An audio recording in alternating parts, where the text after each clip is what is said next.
कैसे हैं आप लोग। कैप ऑफ एजुकेशन में आपका स्वागत है। आज हम लोग आर्ट्स का जो नेक्स्ट लेक्चर है उसको हम लोग देखने जा रहे हैं। कुछ टेक्निकल प्रॉब्लम होने के कारण बच्चों आपको वीडियो लगातार नहीं मिल पा रहा है, लेकिन हम लोग जल्द ही इस समस्या से निजात पाएंगे। खैर अभी हम लोग धीरे धीरे करके हम लोग अपडेट होते जाएंगे। अभी हम लोग जो पढ़ रहे थे, जो इतिहास यानी कि आर्ट्स के जो भी स्टूडेंट है प्लस 2 के या फिर जो जीएस की तैयारी कंपटीशन एग्जाम के लिए कर रहे हैं उनके लिए बहुत ही बेस्ट होगा। वो बहुत ही अच्छे से और बहुत ही मज़ेदार तरीके से इसको समझेंगे। हम लोग जो इतिहास पढ़ रहे हैं उसमें हमने बताया था आपको पहले लेक्चर में, वो इंट्रोडक्शन क्लास था, इसलिए एक छोटा सा वीडियो था। इंट्रोडक्शन में हमने आपको बताया था कि इतिहास क्या है, व्हाट इज हिस्ट्री, और इतिहास जो वर्ड है, शब्द है, उसका जन्म कैसे हुआ, कहाँ से उत्पत्ति हुई, इतिहास को कैसे किस तरह से परिभाषित किया गया। तो इन सब चीजों को हमने बताया था। और बताया था हमने कि इतिहास को जो वर्गीकृत किया गया है, वो इतिहास का वर्गीकरण हमने आपको बताया था कि इतिहास को आप बांट देते हैं 3 हिस्सों में। अगर हम लोग काल अनुसार देखें तो काल अनुसार इतिहास को कितने हिस्सों में बांटेंगे? 3 हिस्सों में बांटेंगे। एक होता है प्राक ऐतिहासिक काल, प्राक ऐतिहासिक काल। तो स्टूडेंट्स इसके बारे में हमने बताया था प्राक ऐतिहासिक काल है क्या। एक होता है इसमें आद्य ऐतिहासिक काल, आद्य ऐतिहासिक काल। इन सब चीजों को स्टूडेंट्स इसलिए जानना जरूरी है क्योंकि आप जो प्लस 2 का आप हिस्ट्री पढ़ रहे हैं या जो इतिहास की पढ़ाई आप कर रहे हैं, जब तक कि आप इसका बेस को नहीं समझेंगे आगे फिर आपको समझ में नहीं आएगा। आद्य ऐतिहासिक काल, चूंकि आद्य ऐतिहासिक काल, चूंकि जब मैं आगे बताऊंगा तो फिर प्रॉब्लम हो जाएगा, इसलिए बेसिक मैं बताता हूं पहले। आद्य ऐतिहासिक काल, आद्य ऐतिहासिक काल। इसके बाद एक काल आता है जिसको हम लोग बोलते हैं ऐतिहासिक काल, ऐतिहासिक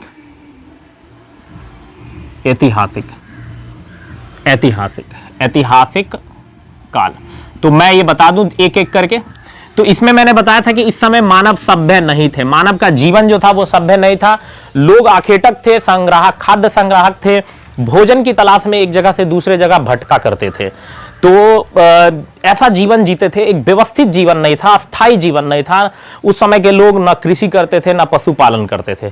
तो ऐसा काल था, एक मानव का एक ऐसा काल था जिस समय में लोग सभ्य नहीं थे और लोगों का जीवन एक आखेटक था और यायावार जिंदगी, प्रवासियों की जिंदगी जीते थे। हाँ, यही इसमें एक बात और आता है कि प्रागैतिहासिक काल का ही कुछ ऐसा समय था, अवधि था जिसमें मानव धीरे धीरे सभ्य होना शुरू हो गया था। लेकिन हम लोग उस पर विस्तार चर्चा करेंगे। इसके अलग से वीडियो, जीएस के लिए मैंने एक अलग सा वीडियो इसका मैं बना रहा हूं, उसमें आप और विस्तार से पढ़ेंगे। तो प्रागैतिहासिक काल, इसके बारे में बता चुका हूं कि इस समय मानव सभ्य नहीं थे, लिखना पढ़ना नहीं जानते थे। मानव की जिंदगी जो थी वो एक घुमंतु वाली जिंदगी थी, घूमने वाली जिंदगी थी, आखेटक की जिंदगी थी। इस काल की अगर बात करें तो और भी इसमें हम लोग विशेष रूप से चर्चा करेंगे आगे चल करके। कई ऐसे शब्दों का शब्द आपको मिलेंगे आपके 12th के सिलेबस के अंदर। जैसे मैं कुछ चीजों को इसमें बता दूं कि प्रागैतिहासिक काल को भी अगर बांटा जाए तो कई भागों में बांटा गया। जैसे कि आप बात करें पूरा पाषाण काल, पूरा पाषाण काल, थोड़ा थोड़ा हम लोग इसको देखते चलेंगे। तो पूरा पाषाण काल क्या था? पूरा पाषाण काल। और एक इसमें आता है मध्य पाषाण काल, मध्य पाषाण काल, मध्य पाषाण काल। और इसके बाद इसमें आता है फिर नव पाषाण काल, नव पाषाण काल। तो स्टूडेंट्स नव पाषाण काल, और एक इसमें और हम लोग जोड़ सकते हैं ताम्र पाषाण काल, ताम्र पाषाण काल। वैसे मैं इसका पूरा डिटेल नहीं करूंगा, दूसरे वीडियो में मैं इसका पूरा डिटेल करूंगा। अभी हम लोग जो है थोड़ा थोड़ा शब्द को समझते चल रहे हैं, क्योंकि आगे जो आप हड़प्पा सभ्यता पढ़िएगा, कहीं ना कहीं हड़प्पा सभ्यता, सिंधु घाटी सभ्यता, कहीं ना कहीं प्रागैतिहासिक, आद्य ऐतिहासिक के शुरुआती दौर और प्रागैतिहासिक काल के अंतिम दौर में वो सभ्यता आता है। तो इन सब चीजों को भली भांति समझने के लिए इन शब्दों को समझना भी बहुत जरूरी है। मध्यकाल, नवपाषाण, ताम्रपाषाण। सबसे पहला और प्राचीन काल माना जाता है पत्थर युग, प्रस्तर युग। प्राचीन काल यानी मानव का सबसे प्रारंभिक काल। आपको बता दूं कि मानव, इस समय में मानव जो है, जैसे कि आप ले लें तो होमो हैबिलिस एक सबसे पहला जो प्रजाति था मानव का वो था होमो अंश, या एक भी प्रजाति धरती पर नहीं है, यह खत्म हो चुका है। होमो हैबिलिस के जाने के बाद जो है होमो हैबिलिस के जाने के बाद, इसके खत्म होने के बाद एक मानव का जो प्रजाति के बारे में कुछ विद्वानों ने चर्चा किया, उसका नाम था होमो इरेक्टस। तो स्टूडेंट देखिए, पूरा पाषाण काल में जो मानव, सबसे प्रारंभिक मानव अगर कहा जाए, जो पहला मानव जो अफ्रीका के जंगलों में इसका कुछ साक्ष्य मिला, तो ऐसे बहुत सारे विद्वानों का मानना है कि सबसे पहले होमो हैबिलस नामक प्रजाति थी धरती पर, और उसी मानव के धीरे धीरे इधर उधर प्रवासन से इधर उधर जो है वो आखेटक होने के कारण, घूमने के कारण फिर अलग अलग क्षेत्रों में पहुंचे। इनके समाप्त होने के बाद, इनकी प्रजाति समाप्त हो चुकी है। होमो इरेक्टस प्रजाति, यानी कि अगर हम लोग बात करें तो लगभग के बीच अप्रॉक्स जो है होमो इरेक्टस प्रजातियां थी, और इस होमो इरेक्टस प्रजातियां के खत्म होने के बाद धीरे धीरे इनके बीच में आया आद्य होमो सेपियंस। आद्य होमो सेपियंस, होमो सेपियंस। अब स्टूडेंट्स मैं ये क्यों बता रहा हूं, हड़प्पा सभ्यता पढ़ना, उसमें बहुत सारे शब्दों का कहीं ना कहीं चर्चा होगा, इसलिए हम लोग यहां पर इसको देखते हैं। होमो सेपियंस, होमो सेपियंस, आद्य होमो सेपियंस। मैं बता दूं आद्य होमो सेपियंस जो था, तो होमो सेपियंस जो आज के हम लोग मानव है किस प्रजाति के, होमो सेपियंस हैं। तो होमो सेपियंस और होमो इरेक्टस के बीच जो मानव थे उसको आद्य होमो सेपियंस कहा गया। अब आप कहेंगे कि सर इनमें क्या फर्क था, तो बहुत सारा फर्क था, कद काठी रूप रंग से लेकर के बहुत सारी चीजों में फर्क देखा गया, इसलिए इनको अलग अलग भागों में बांटा गया। आद्य होमो सेपियंस के बाद का जो मानव का काल आया वो निएंडरथल था, निएंडरथल। और निएंडरथल के बाद आया आधुनिक मानव। आधुनिक मानव जो हम लोग हैं जिस प्रजाति से, जिसको हम लोग बोलते हैं होमो सेपियंस, होमो सेपियंस। तो स्टूडेंट्स यहां तक आप समझ चुके हैं, ये मानव का काल था, होमो हैबिलिस, होमो इरेक्टस, फिर उसके बाद आया होमो सेपियंस, निएंडरथल, आधुनिक होमो सेपियंस, आधुनिक मानव। तो इन सब चीजों का और विस्तार पूर्वक अगले आप वीडियो में देखेंगे, लेकिन यहां पर मैं एक बेसिक टर्म्स बता रहा हूं। तो पूरा पाषाण काल सबसे प्राचीन काल था। इस काल में मानव जो है पत्थर के औजार का उपयोग करते थे, और इसी काल को फिर कई भागों में बांटे हैं, उसको अलग अलग भागों में हम लोग पढ़ेंगे दूसरे वीडियो में।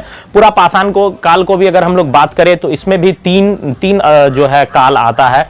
जैसे इसमें आता है निम्न पुरा पाषाण काल, उच्च पुरा पाषाण काल और मध्य पुरा पाषाण काल। तो निम्न, मध्य और उच्च पुरा पाषाण काल ही है जब होमो सेपियंस का वहां से शुरुआत होना शुरू हो गया, ऐसा माना जाता है। और इन्हीं कालों में पत्थर के औजारों में अलग अलग जो है परिवर्तन देखने को मिला। जैसे आप चले जाइए निम्न पुरा पाषाण काल में, तो जो पत्थर के औजार होते थे छोटे होते थे या उतने खूबसूरत नहीं होते थे, बढ़िया नहीं होते थे। धीरे धीरे जैसे जैसे समय बदला, परिवर्तन आए, लोगों के सोच में बदलाव आया, वैसे वैसे पत्थर, रहन सहन, जीवन यापन, सब चीजों में परिवर्तन आया। मध्य पाषाण काल की बात करें, एक चीज और मैं बता दूं कि ये जो पूरा पाषाण काल था ये प्लिस्टोसीन युग के अंदर आता है। ये जो आता है ये प्लिस्टोसीन युग के अंदर आता है। लगभग 1.5 लाख 1.5 से लेकर के 1 मिलियन वर्ष पूर्व का लगभग माना जाता है। वैसे इनके काल में देखा जाए तो समय में बहुत सारे किताबों में अलग अलग तरीकों से लिखा होता है। तो प्लिस्टोसीन युग में इसको माना गया कि प्लिस्टोसीन युग में पूरा पाषाण काल था। मध्य पाषाण काल, प्लिस्टोसीन युग होता क्या है, इसको बोलते हैं हिम युग, यानी कि ये युग था हिम युग, बर्फ वाला युग था। इसके बाद आता है होलोसीन, पूर्व होलोसीन युग। ये जो मध्य पाषाण काल था ये किस कालखंड के अंदर आता है, तो पूर्व होलोसीन युग। इसको बात करें तो हिम विहीन युग, इसको हम लोग बोलते हैं हिम विहीन युग, जब यहां पर हिम यानी कि हिमपात की घटनाएं नहीं हुई थी। यह हिम युग था जब हिमपात की बहुत घटनाएं होती थी, और यह हिम विहीन युग था पूर्व होलोसीन काल। मध्य पाषाण काल, मध्य पाषाण काल में भी लोग धीरे धीरे सभ्य हुए, पूरा पाषाण काल से बेहतर हुए मध्य पाषाण काल में। मध्य पाषाण काल में लोग पशुपालक हो गए, पशुपालन करना शुरू कर दिए थे, लेकिन जिंदगी इनकी वैसे ही थी, घुमंतु भोटिया या घुमक्कड़ जिंदगी, आखेटक जिंदगी थी, खाद्य संग्राहक थे, इधर से उधर भटका करते थे, लेकिन पशुपालक हो चुके थे ये मध्य पाषाण काल में। अगर हम लोग बात करें और भी चर्चा करें नव पाषाण, तो नव पाषाण काल एक बहुत ही बेहतर काल माना गया। इस काल में मानव, ये होलोसीन काल था, होलोसीन काल ये भी, तो होलोसीन काल में आता है ये मध्य पाषाण, नव पाषाण। और इस समय मानव जो थे वो मानव, इस समय के जो मानव थे वो होमो सेपियंस थे और एकदम आधुनिक मानव थे, और ये कृषि करना जानते थे। इनका जीवन बहुत सारे ऐसे थे इस पाषाण काल में कि बहुत सारे लोगों का जीवन जो है स्थायी हो चुका था। इसके बाद बात करें हम लोग तो लौह युग, ताम्र युग, सबसे पहले भारत में तांबा का जो है प्रयोग किया गया, ताम्र पाषाण काल आया, उस समय से धातुओं के औजार और धातुओं के वस्तुओं का प्रयोग शुरू हो गया। तो इस तरह से देखें तो ये ऐतिहासिक काल बहुत ही महत्वपूर्ण माना जाता है। ये सब ऐतिहासिक काल में बहुत सारे चीजों का चर्चा मैं अगले वीडियो में करूंगा। आद्य ऐतिहासिक काल एक ऐसा काल था जब मानव लिखना जानता था, मानव के लिखे हुए साक्ष्य मिले, मानव के लिखे हुए साक्ष्य मिले, लिखे हुए साक्ष्य मिले, लेकिन उसे पढ़ नहीं सका लोग, लेकिन उसे पढ़ा नहीं जा सका। साक्ष्य मिले लेकिन उसे पढ़ा नहीं जा सका, लेकिन उसे पढ़ा नहीं जा सका। और ये इसको हम लोग ऐसे भी डिफाइन कर सकते हैं कि ये जो काल था, इस काल को ऐतिहासिक काल और प्रागैतिहासिक काल के बीच के काल को आद्य ऐतिहासिक काल कहा जाता है। तो थोड़ा सा सभ्यता इन मानव में धीरे धीरे आने लगा था आद्य ऐतिहासिक काल में। हम लोग बात करेंगे हड़प्पा सभ्यता, सिंधु घाटी सभ्यता की जो हम लोग चर्चा करेंगे वो आद्य ऐतिहासिक काल के अंदर आएगा। आद्य ऐतिहासिक और प्रागैतिहासिक उसका अंतिम और इसका प्रारंभिक, ऐसे कई विद्वानों का मानना है।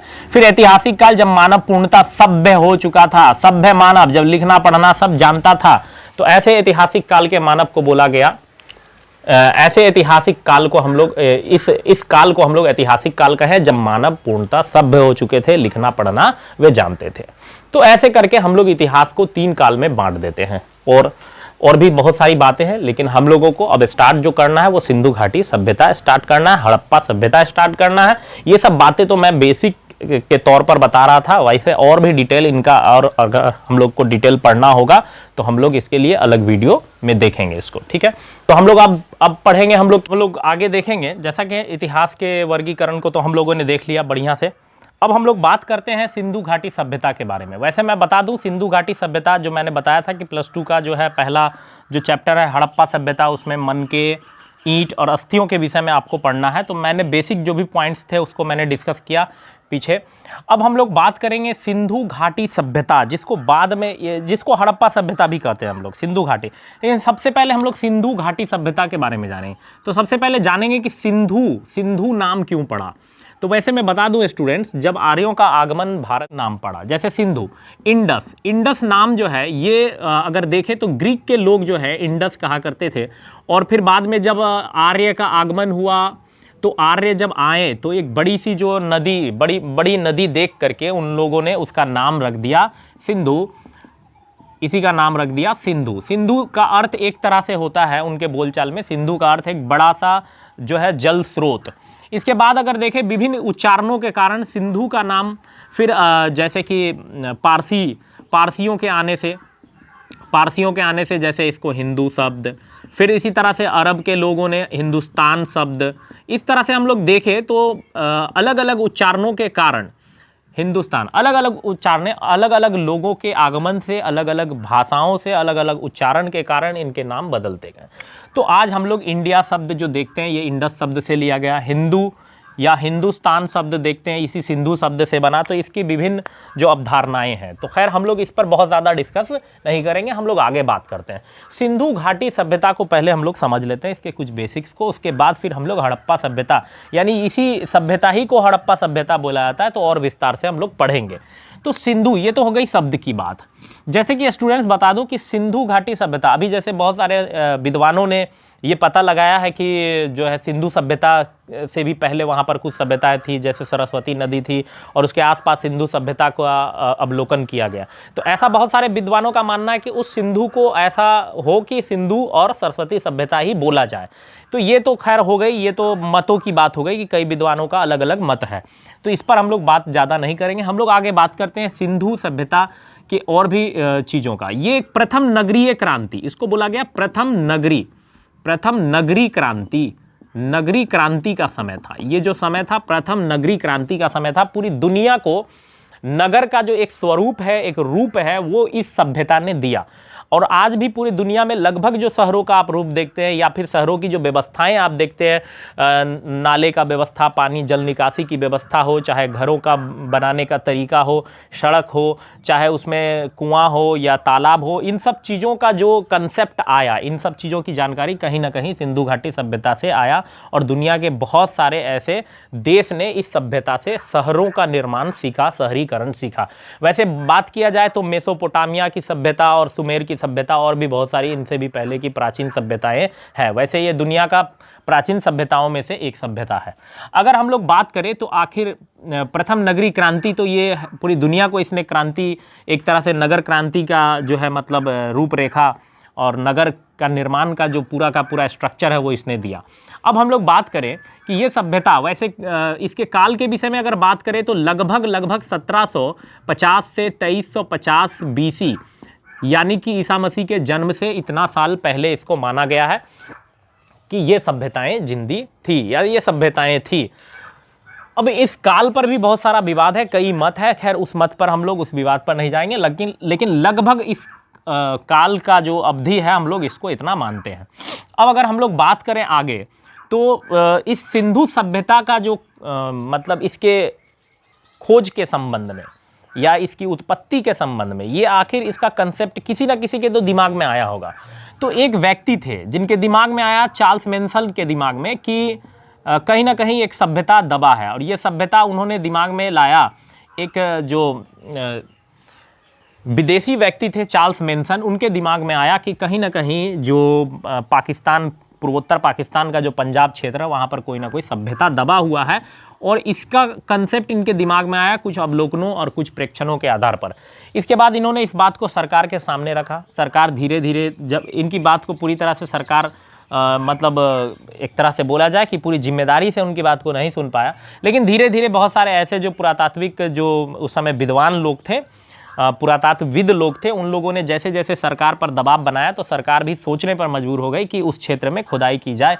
वैसे रेल के पटरी बिछाने की जो आप घटनाएं हैं वो सुनते आ रहे होंगे कि रेल की पटरी, सरकार जब पूरी तरह से नहीं सुना, लेकिन रेल की पटरी बिछाने की जब बात आई तो उस समय में ये जो शहर था वो निकल करके सामने आए। ये सब बहुत सारी घटनाएं, इन सब चीज़ों के बारे में आप सुनेंगे।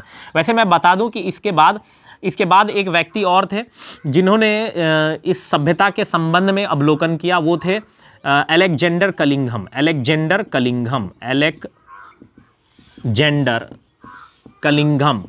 अब अलेक्जेंडर कलिंघम जो थे, इनको बोला गया भारतीय पुरातात्व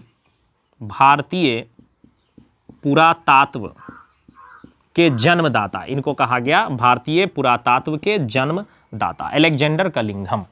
इन्होंने भी अपना कुछ कंसेप्ट दिया इस संबंध में कि कहीं ना कहीं जो है कोई सभ्यता के दबे होने की बात इन्होंने भी रखा सरकार के सामने में। और हुआ क्या, जब बात करें आप 1921 अवशेष देखा तो ये बातें सरकार तक पहुंची और सरकार ने फिर खुदाई का वहाँ पर प्रोग्राम शुरू करवाया। तो बता दूं कि जो भारतीय पुरातत्व विभाग थे, भारतीय पुरातत्व विभाग के जो जॉन मार्शल थे उस समय में अध्यक्ष, जॉन मार्शल, उस समय में भारतीय पुरातत्व विभाग के अध्यक्ष थे जॉन मार्शल, भारतीय पुरातत्व विभाग के अध्यक्ष थे जॉन मार्शल। और इन्हीं के निर्देशन पर खुदाई का प्रोग्राम शुरू हुआ। और खुदाई का प्रोग्राम का जो एक तरह से समझा जाए तो जिम्मेदारी दिया गया दयाराम सहनी को। और इन्होंने पूरी मेहनत से खुदाई का प्रोग्राम शुरू किया 1921 में हुए। और उस समय में पूरी दुनिया में ये बात फैल गई कि एक जो है मतलब ज़मीन के भीतर से शहर की खोज हुई। उस शहर पर जब अवलोकन किया, जब ये सिंधु घाटी है, और चूंकि जब खोज हुई थी 1921 में तो हड़प्पा शहर की खोज हुई थी, हड़प्पा शहर की खोज हुई थी। तो हड़प्पा शहर उस समय के लिए दुनिया के लिए प्राचीनतम शहर था और बहुत ही विशेष शहर था, काफ़ी जो है खास शहर था। लगभग 150 हेक्टेयर में इसकी खोज हुई थी उस समय में। ये जो हड़प्पा शहर है अभी वर्तमान में देखा जाए तो पूर्वोत्तर पाकिस्तान के पंजाब प्रांत में है, वहाँ भी पंजाब है, एक पंजाब प्रांत में एक शहर है साहिवाल शहर, उससे लगभग 20-22 किलोमीटर दूर हड़प्पा शहर जो है 150 हेक्टेयर में उसकी खोज हुई। जब उसकी खोज हुई तो उसके अंदर जो है बहुत सारे चीज़ों को देखा गया, जैसे है अन्नागार जिसमें जो अन्न रखा जाता है, जो कब्र था, उसके अलावा बहुत सारे वस्तु, उसके अलावा का अवशेष, ईंटों का अवशेष, सेल खड़ी, बहुत सारी चीज़ों का खोज धीरे धीरे। हम लोग इस पर विस्तार से और भी बात करेंगे। तो ये तो बात हो गई कि हड़प्पा शहर की खोज इस प्रकार से हुई 1921 ईस्वी में। और हड़प्पा चूंकि बहुत ही खास शहर था, प्राचीन शहर था, और यहीं से सभ्यता की शुरुआत हुई थी, एक तरह से माना जाए ये सेंटर पॉइंट था। इसी कारण से हड़प्पा सिंधु सभ्यता को हड़प्पा सभ्यता भी कहा जाता है। अब हम लोग आगे बात करते हैं। तो ये जो सिंधु घाटी सभ्यता है, इसका फैलाव हम लोग देखेंगे। ये फैलाव, इसका फैलाव कहाँ तक था, ये कितने वर्ग किलोमीटर में था। तो अगर हम लोग बात करें स्टूडेंट्स, तो इसका जो फैलाव था देखेंगे हम लोग इसका अगर हम लोग फैलाव देखेंगे तो उत्तर, मैं शॉर्टकट में लिख रहा हूँ, उत्तर जम्मू में, जम्मू का एक क्षेत्र है मांडा, वहाँ तक ये फैला हुआ था उत्तर में। और अगर हम लोग पश्चिम में चले जाएं तो पश्चिम में एक जगह था बलूचिस्तान, आपने नाम सुना होगा बलूचिस्तान। बलूचिस्तान पर भी बहुत सारी बात हम लोग बात करेंगे। तो बलूचिस्तान जो पाकिस्तान का एक अधिकृत क्षेत्र माना गया, हथियाया हुआ क्षेत्र है, इस पर अभी बहुत सारा विवाद चल रहा है। यहाँ के लोगों ने पाकिस्तान सरकार के खिलाफ में भी हल्ला बोल कर दिया और कहा कि मुझे अलग देश, हम लोगों को अलग देश चाहिए, क्योंकि बहुत सारी जाति वहाँ देखने को मिली। तो पश्चिमी क्षेत्र जो था, पश्चिम क्षेत्र, वहाँ बलूचिस्तान का एक मकरान समुद्र तट, मकरान समुद्र तट तक ये फैला हुआ था। इधर साइड में ये पड़ता है सुत का गेंडोर, ये प्राचीन क्षेत्र सब है, सुत का गेंडोर नामक एक क्षेत्र है, वहाँ तक ये फैला हुआ था पश्चिम में। अगर इधर बात करें तो पश्चिमी उत्तर प्रदेश के आलमगीरपुर तक, आलमगीरपुर तक ये जो सभ्यता है उसका फैलाव माना गया। इसके अलावा अगर हम लोग दक्षिण में जाएं तो दक्षिण में जो है आपको नर्मदा नदी दक्षिण भारत की एक बहुत ही खास और प्राचीन नदी है। तो नर्मदा नदी के ये नर्मदा नदी के दैमाबाद, नर्मदा नदी के मुहाने पर ही है ये क्षेत्र दैमाबाद, वहाँ तक, दैमाबाद तक सिंधु सभ्यता का जो है फैलाव को देखा गया। इसके अलावा अगर हम लोग बात करें तो लगभग इसका क्षेत्रफल माना गया 12,99,600 किलोमीटर स्क्वायर। ये लगभग क्षेत्रफल माना गया कि सिंधु सभ्यता जो थी, सिंधु घाटी सभ्यता, वो लगभग इतने क्षेत्रफल में फैला हुआ था। इसके अलावा अगर बात करें तो कुछ तथ्यों के अनुसार कहा गया कि ये त्रिभुजाकार क्षेत्र था। इसका जो क्षेत्र था सिंधु घाटी का, वो त्रिभुजाकार क्षेत्र था। तो अगर हम लोग बात करें तो बहुत सारी चीज़ें हैं, जैसे कि इसके खोज के बाद धीरे धीरे बहुत सारे और भी शहरों का खोज होने लगा। जैसे बहुत सारे प्राचीन शहरों की खुदाई हुई, यानी ज़मीन के अंदर से उनको, मतलब जब खुदाई हुई तो ज़मीन के अंदर बहुत सारे अवशेष मिले, बहुत सारे प्राचीन शहरों को खोजा गया। जैसे आप ले ले बालाथल था, बालाथल की बात करें, ये राजस्थान के क्षेत्र में आता है और ये बहुत ही प्राचीनतम बस्ती माना गया है दुनिया के लिए। और एक और है प्राचीनतम बस्ती, वो है मेहरगढ़ जो एक तरह से देखें तो भारतीय उपमहाद्वीप के थोड़ा सा बाहर, अभी वर्तमान समय में भी देखें तो बाहर, जैसे कि बलूचिस्तान क्षेत्र में आता है कुछ दूरी पर। तो अभी के समय में देखें तो भारत के क्षेत्र से बाहर जो वर्तमान में बलूचिस्तान है, वहाँ मेहरगढ़ था, वो भी प्राचीनतम बस्ती। इसके अलावा लोथल, कालीबंगा, धौलावीरा, मोहनजोदारो के बारे में भी हम लोग पढ़ेंगे। 1922 में उसको खोजा गया था। तो इस तरह से देखें तो सिंधु घाटी सभ्यता का विस्तार हम लोग एक एक करके पढ़ते चले जाएंगे। तो स्टूडेंट्स आप इसको नोट कर सकते हैं और हम लोग इस पर फिर बात करेंगे एक एक करके। ये तो हो गई बात कि सिंधु घाटी सभ्यता के बारे में, सिंधु घाटी सभ्यता के काल के बारे में, सिंधु घाटी सभ्यता के विस्तार के बारे में, हड़प्पा नाम क्यों पड़ा उसके बारे में। अब हम लोग जो आगे पढ़ने जा रहे हैं, आगे हम लोग जो पढ़ेंगे वो हड़प्पा के बारे में पूरा डिटेल पढ़ेंगे। हड़प्पा सभ्यता और उसके अंदर जो पाए गए चीज़, जैसे ईंट, अस्थियाँ, मनके, इन सब चीज़ों के विषय में पढ़ेंगे, जो आपके +2 में जो है चैप्टर में, पहला चैप्टर जो इतिहास का है उसमें आता है। तो एक एक करके स्टूडेंट्स हम लोग इसको देखते चलेंगे। तो आगे हम लोग फिर नेक्स्ट वीडियो में हम लोग इसको देखेंगे स्टूडेंट्स। जब तक के लिए आज इतना ही काफ़ी है। आपको अगर कोई तरह का समस्या या कोई प्रॉब्लम हो तो नीचे कमेंट सेक्शन में आप कमेंट कर सकते हैं और मैं आपको व्हाट्सएप नंबर दे दूंगा, उससे भी आप मुझसे संपर्क कर सकते हैं। वैसे हमारे वीडियो पर बने रहें। ये जो आपको मैं पढ़ा रहा हूँ, ये जो मैं दे रहा हूँ, ये जीएस जो तैयारी कर रहे हैं, जीएस के लिए, जो कंपटीशन के लिए तैयारी कर रहे हैं, उनके लिए भी बहुत ही महत्वपूर्ण है। +2 वाले के लिए भी बहुत ही महत्वपूर्ण है। तो आप जो भी कंपटीशन की तैयारी कर रहे हैं, जहाँ भी जीएस का डिमांड है, आप आराम से पढ़ सकते हैं। और भी विस्तार पूर्वक हम लोग एक एक करके चर्चा करेंगे। Thank you.